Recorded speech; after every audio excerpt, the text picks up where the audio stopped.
Hi, David Moore, Equity Advantage, and I've got Robert Smith of Peregrine Private Capital again here. And I got to tell you, I was watching videos the other day, and that one of us starting off in our little California shirts, laughing at each other came up. And here we are, mid-June in 2022, and the Columbia River is flooding. And what did you say about the weather here in Oregon? Coldest, wettest spring in the history of the state of Oregon, Davey. So with that said, let's talk about recession. Okay. All right. On that positive note. Okay. So, it's interesting. I was talking to a good friend, actually. I've named him in the past. I'm just going to drop a name right now, but Ron Stash, who was, Ron, it's your fault I'm living in Oregon right now. I just want to blame you for that. But on the bright note, I do have a daughter, a wife, great kids. My son just graduated from Oregon yesterday, so I got a pay raise yesterday. But he wrote this article in the mid-'80s on recession investing, and I had you read it before we sat down. And I joked with him last Friday. I said, Ron, I'm going to pull that flyer out. He started laughing at me. He said, where do you come up with this stuff? I said, you. So anyway, this is an article. You're going to see it if you subscribe to Equity Advantage's newsletter. If you don't, I encourage you to.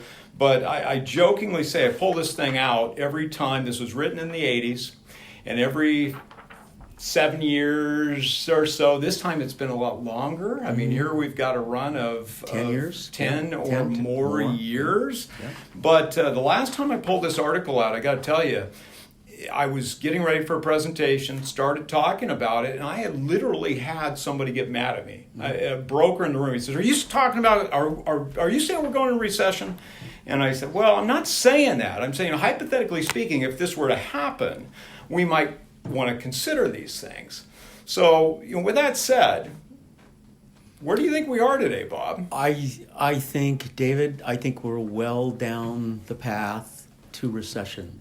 As a matter of fact, the next blog on our website is going to be entitled DSTs and the Inevitable Recession. Inevitable because when you have the world's dumbest guy, Joe Biden, mocking the world's richest guy, Elon Musk, about his concerns with regard to the economy, I think it's probably baked in the cake. That being said, there are arguably three stages to this monumental or generational policy failure on Washington's part.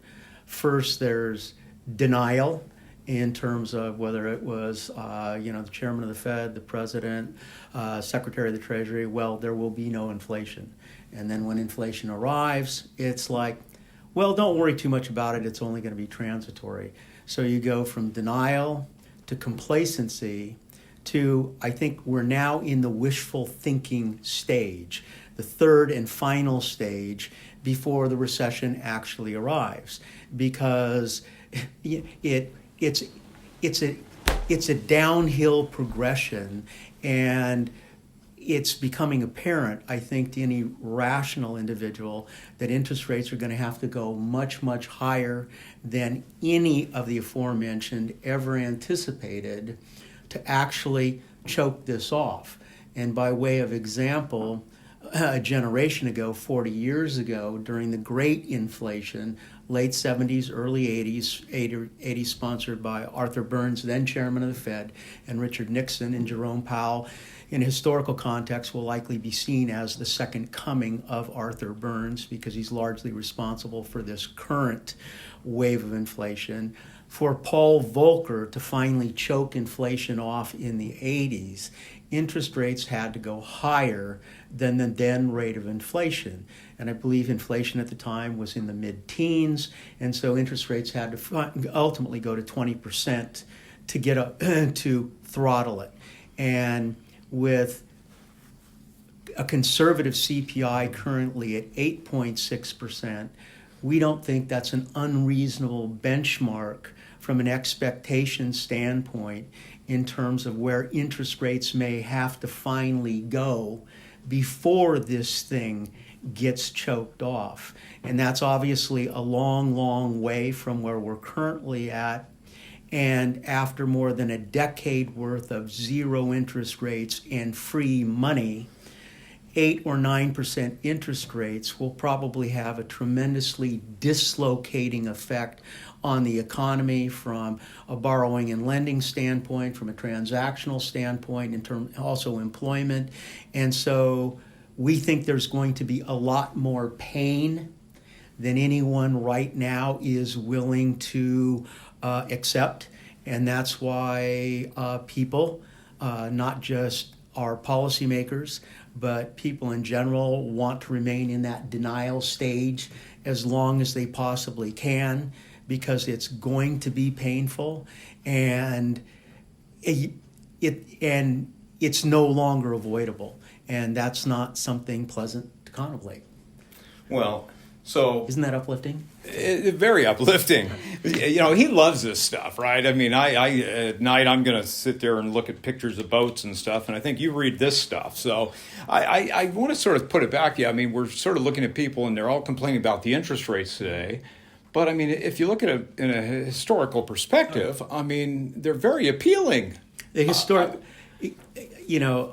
Jim Grant, in his Interest Rate Observer, I think it was probably 9 months ago, put it best or most succinctly when he said, you want to know how low interest rates are now, when interest rates were close to zero? He said, interest rates are at a 4,000-year low, and money has only been around for 4,000 years. So there is no historical precedent for zero interest rates. So you're exactly right.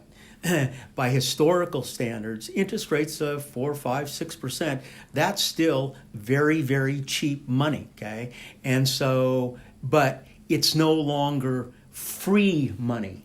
And all of those things that have been advanced and moved forward with free money will likely get shaken out from an economic standpoint, and that's going to be discomforting to lots of folks that have invested in those things. So, well, when you look at, the cost of money, and you think about a bank, and what drives me crazy, as you know, we've had the exchange company for 32 years now.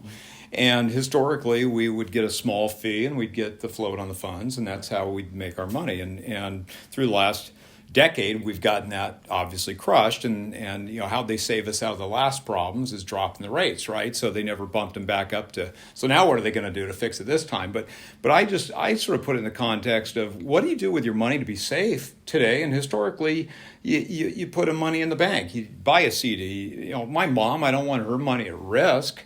So historically, she could have it in the bank, and you and I each had these savings books when we were kids, right? And every dollar we put in, it made sense. And I've said it before on our videos, where when my kids were old enough, I would open a savings account for each of them. And if they saved X, I'd match it, and it would increase.